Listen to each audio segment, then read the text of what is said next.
Estamos de volta com Vídeo Popular 30 anos depois. Vamos ver agora um trecho do documentário Tem que Ser Baiano.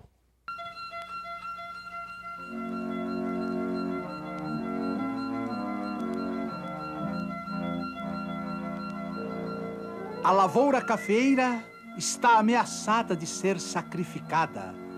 Comigo pensarão todos os paulistas.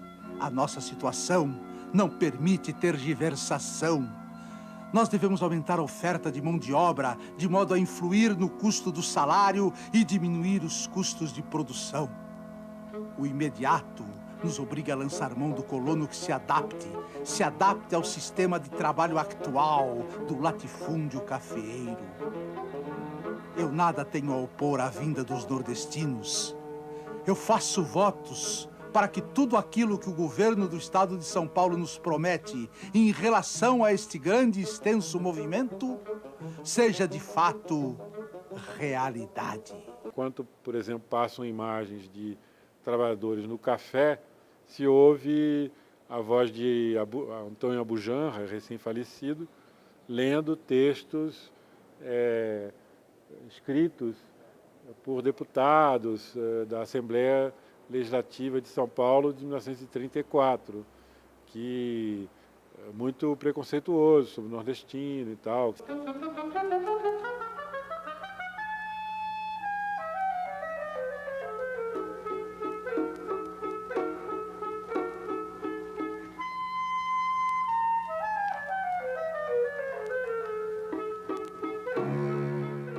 Nos primórdios da migração nordestina, eram, por assim dizer, fazendeiros que, através do governo, ou do governo do Estado, ou do governo federal, promovia, digamos assim, esse movimento migratório do nordestino, exatamente para enfrentar os serviços mais difíceis. Eles iam para lá procurar gente que ele se dizia agenciador. Ele chegava, era o contrário, ele chegava lá e iludia a pessoa, dizia que chegava aqui e tinha isso, tinha aquilo outro. Quando chegava aqui, eles punham o elemento lá em uma fazenda, aquelas fazendas que nem cafezal não tinha, só tinha derrubada de terra, de mata virgem, e o elemento tinha que ficar ali durante 5, 6 meses sem ver dinheiro.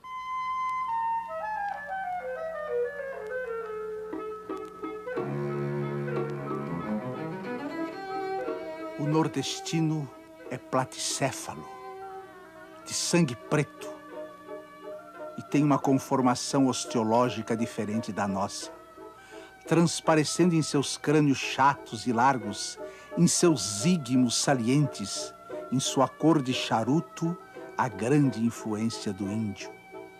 O nordestino tem outro estoque racial, não se fixa, é volante. Felizmente, o nosso sistema racial está livre de sofrer a influência dessa gente. O japonês é incalculavelmente melhor para nós e para o nosso corpo racial, pois existe entre nós e os japoneses mais afinidades do que entre nós e os nordestinos. O escritor e jornalista Ademir Médici, que colaborou com o documentário sugerindo alguns personagens, faz uma análise daquele período. O que acontecia e o que acontece com os migrantes? Primeiro, os do interior de São Paulo, depois os de Minas Gerais, do Paraná, e, enfim, do Nordeste. O que aconteceu com eles? Por que o ABC? Por que São Paulo? É a mesma resposta que nós vamos encontrar com a chegada de todos os demais imigrantes, europeus e não europeus, asiáticos, até da América Latina. Os italianos vieram para cá de que forma? Diferentemente dos nordestinos, né? Não vieram de pau de arara, né? Mas vieram de vapores que tinham que atravessar o Atlântico. Em busca do quê? Né? De uma terra prometida, de um Eldorado, de um local onde eles pudessem, com a força do trabalho, desenvolver a sua vida. Né? E, de repente, a gente vê que os próprios imigrantes, a partir dos seus descendentes, né, que já nascidos aqui, não tendo nenhuma restrição em demonstrar um preconceito bobo e tolo. Né? um filho nordestino com testemunha de vista.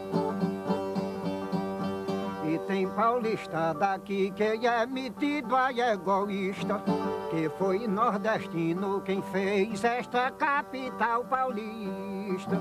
E pra defender meu Nordeste eu sou mais um balduíno, que São Paulo está banhado com sangue de nordestino.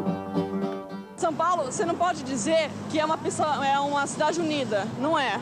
Principalmente porque vem pessoas do norte, pessoas que de fora, que não tem base para conseguir um emprego. Em primeiro lugar, nós deveríamos pensar em paulistanos,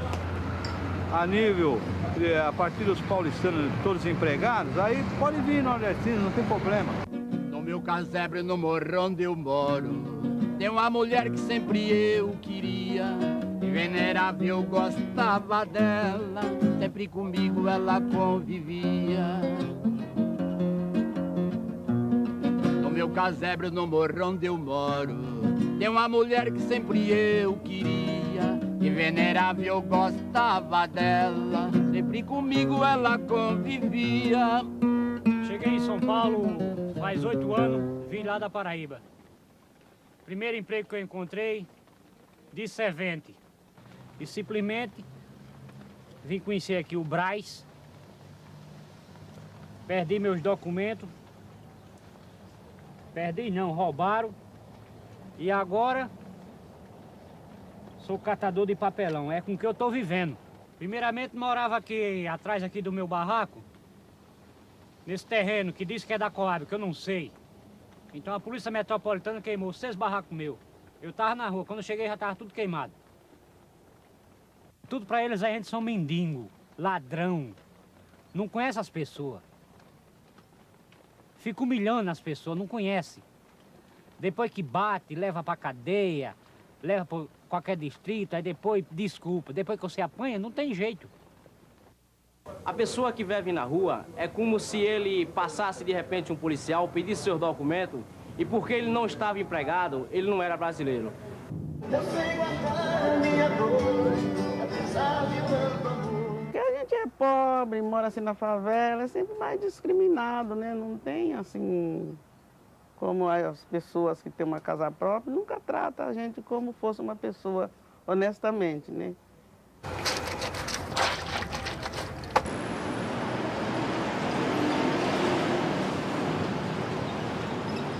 Quando terminou a guerra, em 45, e quando terminou a guerra, é quando o nordestino veio para aqui. E eles aqui, então, começaram a ingressar na obra. E não tinha oportunidade de entrar em outro campo. Ingressando eles assim na obra, no serviço grosseiro, foi que começamos a construir a maioria desses prédios, que esses prédios foram mais construídos por nós.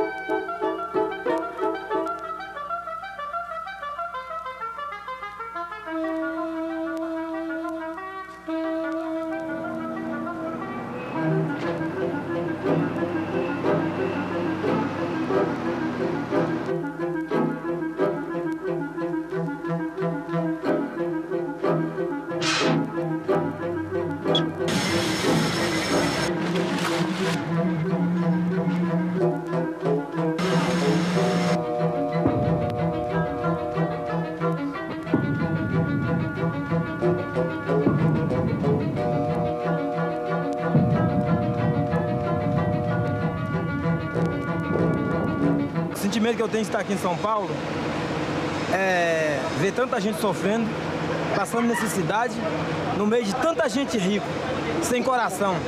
Não ver a situação que vive o nordestino aqui em São Paulo, enfrentando todo esse sacrifício para o bem deles, para ganhar ninharia, bicharia, trabalha a troco da comida praticamente. Tá vendo essa roupa caque? Ela é branca, meu patrão. Acontece que eu vim de longe, em cima de um caminhão. Quando eu cheguei aqui, eu endoidei para voltar, mas não teve jeito. Aí tive que ficar aqui mesmo, né? Achei uma cidade muito agitada, me senti sem espaço, né? A primeira coisa que o peso que a gente carrega de se sentir sem espaço por causa que não conhece ninguém. Não é ninguém e não traz ninguém, não encontra ninguém. Eu vim para São Paulo em 1952, nós viemos em 8 irmãos com a minha mãe, num caminhão que tinha mais de 60 pessoas, viajamos durante 13 dias, aonde tínhamos que dormir embaixo do caminhão, tínhamos que dormir embaixo de ponta, ou seja, dormíamos aonde o caminhão parava, pegávamos água dos rios, por mais suja que fosse, para fazer comida, comíamos farinha, comíamos jalá, e eu sinto um orgulho disso, porque eu consegui sobreviver. Ou seja, isso é uma demonstração que nem todo pau de arara morre assim, com facilidade.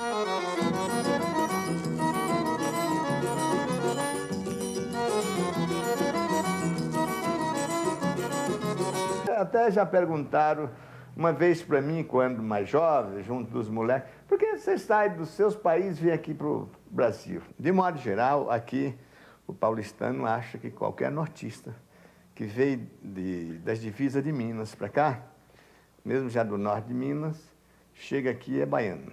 Principalmente quando vê um de cor, assim como eu, é baiano, certo? Naquele tempo, quando surgiu a televisão e os programas de rádios, era objeto de piadas vexatórias. Televisão de janela de trem, saía cada um que nego... Eu ficava bravo quando o cara me chamava de baiano, mas sabe por quê? Porque era para desfazer. O nego falava, ô baiano, aí pronto, aí eu ficava que nem um bicho. Não era só eu não, todo mundo chegava. Quando eu concorria a vagas no mercado de trabalho como assistente social, eu apresentava o meu currículo e ele era considerado bom, porque ele já apresentava um acúmulo de experiências profissionais, mas quando chegava na hora da seleção, da entrevista de seleção, eu era barrada porque eles diziam, tudo bem, a sua experiência é boa, mas no Nordeste é diferente daqui de São Paulo, então sua experiência dificilmente poderá ser transportada ou transplantada aqui para a cidade de São Paulo. Eu era sempre preterida em relação a outros candidatos não nordestinos. Eu que vivi o preconceito quando eu era pequeno, em que todo mundo chamava a gente de baiano, em que às vezes a gente era até gozado por ser nordestino, houve um tempo em que isso diminuiu. É engraçado, porque a coincidência da diminuição se deu com a coincidência do crescimento econômico do país na década de 70.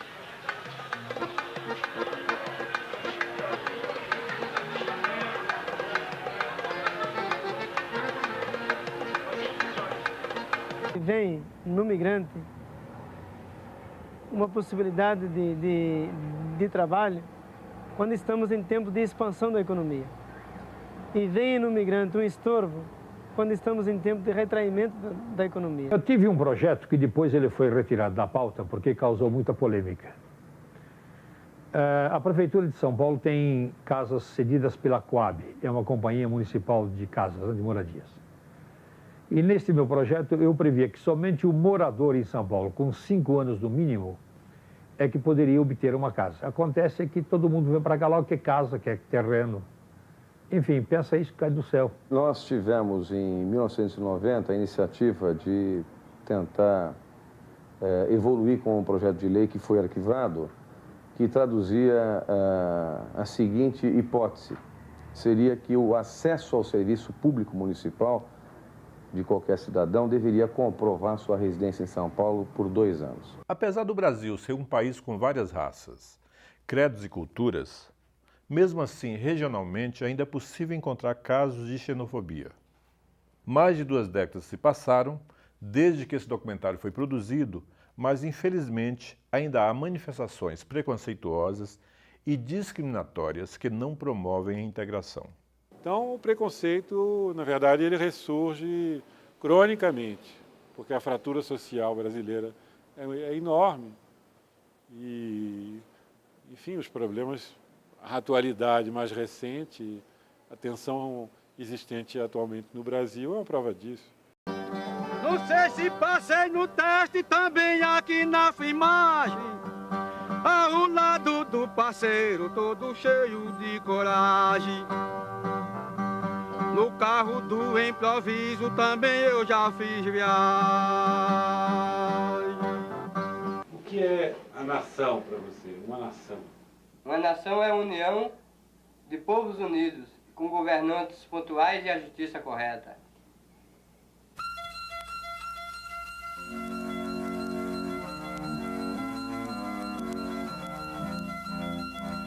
Hoje ficamos por aqui. Esperamos você na semana que vem na TVT, a TV dos Trabalhadores. Até lá.